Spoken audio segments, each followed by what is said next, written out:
Und in der Sache sind wir uns mit allen einig.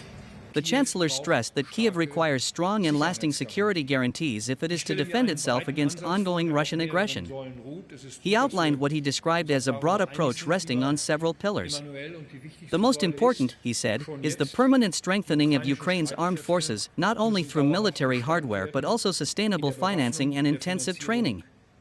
Merz emphasized that both France and Germany share responsibility for this mission, but he made clear that Germany in particular carries a big responsibility, one that he said will remain unchanged. His comments underscored Berlin's determination to continue backing Ukraine militarily and financially as the war drags on. Merz also addressed the prospects for peace talks, saying it has become increasingly clear that Russian President Vladimir Putin is unwilling to meet with Ukrainian President Volodymyr Zelenskiy.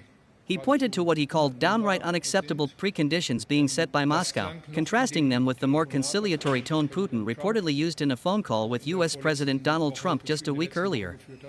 For Merz, this inconsistency is part of Putin's wider strategy, one aimed at dividing Western allies while avoiding serious negotiations with Kyiv. His remarks suggested little optimism that a breakthrough in diplomacy is near, reinforcing the argument that Europe must prepare for a long conflict. On the subject of defense industry cooperation, Merz stressed that Germany and France will continue to work closely together even in areas where progress is difficult. He confirmed that their defense ministers will meet in the coming weeks to determine next steps for two major joint projects, the Future Combat Air System, FCAS, and the Main Ground Combat System, NGCS. Both programs are considered crucial for Europe's future military capabilities, and Merz said he wanted decisions on them soon. His comments signaled that despite past tensions over timelines and costs, Berlin and Paris remain committed to moving forward together on these ambitious projects. The Chancellor then shifted focus to economic sovereignty and Europe's relationship with the United States.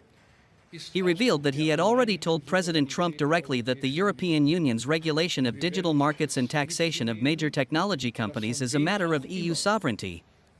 Merz insisted that Europe would not allow itself to be pressured or threatened with punitive measures in this area.